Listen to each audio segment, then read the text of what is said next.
मुल्क भर में एक दिन इलेक्शन कराने पर हुकूमती इत्तेहाद और पाकिस्तान तहरीक-ए-इंसाफ मुत्तफिक। मुल्क भर में एक दिन इलेक्शन कराने पर हुकूमती इत्तेहाद और पाकिस्तान तहरीक-ए-इंसाफ के दरमियान इत्तेफाक हो गया।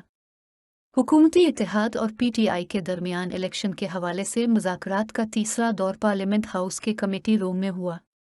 हुकूमती वफद में इसहाक डार, यूसुफ रज़ा गिलानी, साद रफ़ीक, किशोर ज़ोहरा, तारिक बशीर चीमा, आज़म नज़ीर तारा, सैयद नवीद कमल, जबकि पीटीआई के वफद में शाह महमूद कुरैशी, फवाद चौधरी और सेनेटर अली ज़फ़र शामिल थे। मुज़ाकरात के बाद मीडिया से गुफ्तगू में इसहाक डार ने कहा कि इत्तेफाक हो चुका है कि इलेक्शन एक ही दिन होने में बेहतरी है। निगरान हुकूमत की मौजूदगी में मुल्क में इलेक्शन होंगे। मुल्क में एक दिन इलेक्शन होने पर इत्तेफाक होना बड़ी कामयाबी है। उम्मीद है कि दोनों फरीक खुलूस के साथ चलेंगी तो तीसरा मरहला भी तय हो जाएगा। इलेक्शन की तारीख पर दोनों फरीकैन के अपने अपने मौक़िफ़ हैं। इलेक्शन की तारीख पर अभी इत्तेफाक राय नहीं हुआ। हमने कहा है कि जो भी इलेक्शन जीतेगा नताइज तस्लीम किए जाएंगे।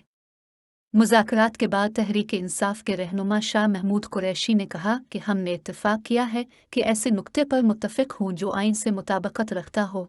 जिस पर इत्तेफाक हुआ है इस पर अमल दरामद हो। चाहते हैं पंजाब में 14 मई को इलेक्शन हो।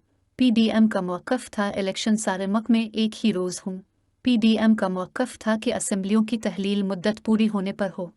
हमारी तजवीज़ थी वफाक, सिंध और बलूचिस्तान असेंबली भी तहलील हो और इलेक्शन असेंबली तहलील होने के 60 दिन बाद हों।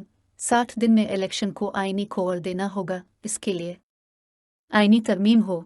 जिन हालात में हम फंसे हुए हैं इसके लिए आईन तरमीम की तजवीज़ रखी।